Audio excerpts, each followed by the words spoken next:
This is the What Are We Doing? Phillies postgame show.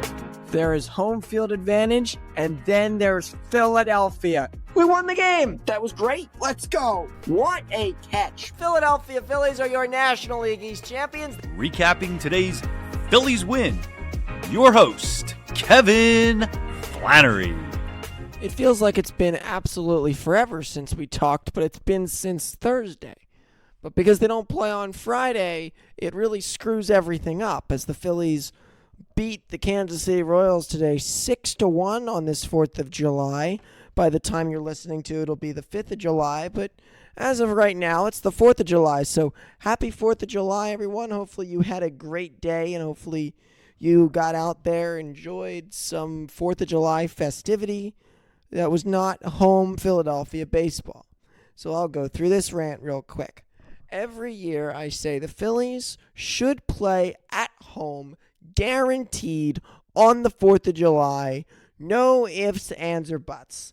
That should not be up for debate. If Philadelphia is the birthplace of the United States, with the Declaration of Independence and all that jazz being signed here, all of that, Independence Hall, there should be no reason in the world why the Phillies do not have a guaranteed game at home on the 4th of July.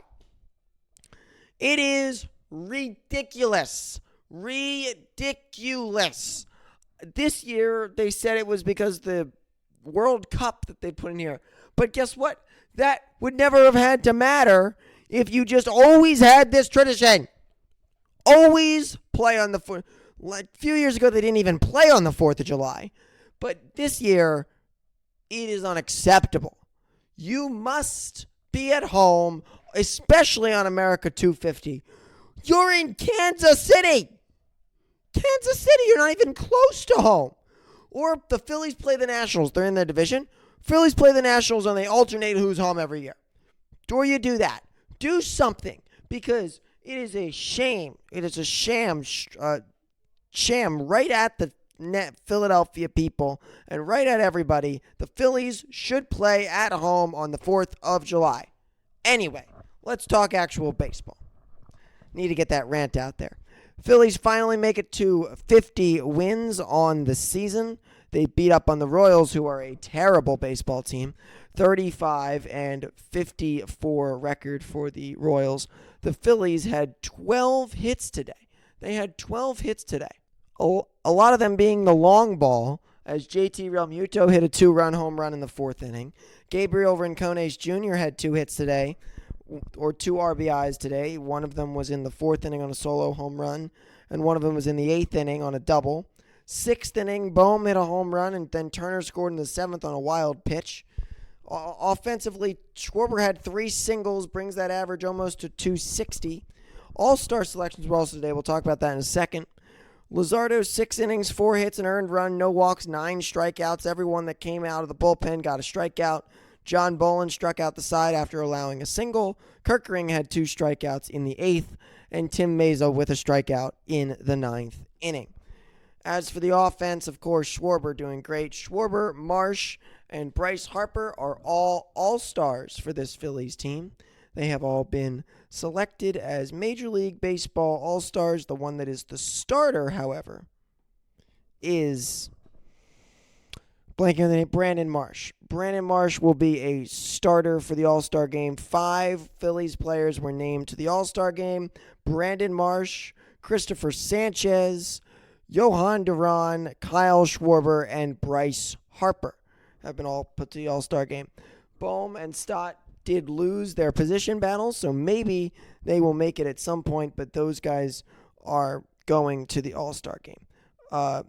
Around the league, there's a lot of the All-Star selection show was on Fox today.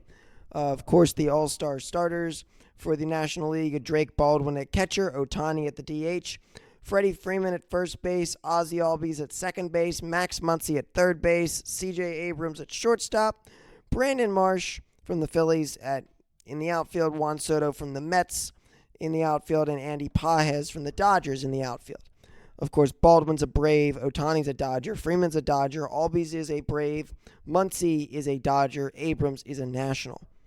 For the American League, catcher is Shea Langoliers from the A's. The DH is Yordan Alvarez from the Astros. First baseman is Nick Kurtz from the A's. Second baseman is Ernie Clement from the Blue Jays. Third base is Junior Caminero from the Rays. Shortstop, Bobby Witt Jr. from Kansas City, who we're currently playing. Outfield is Mike Trout from the Angels. Byron Buxton from the Twins. And injured Aaron Judge was selected, but I don't think he'll be playing.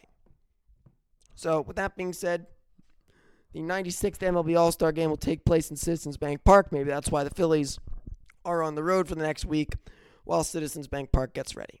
So for tomorrow's Sunday matchup against the Royals, it's a 3 o'clock start. It'll be on Peacock and NBC Sports Philly.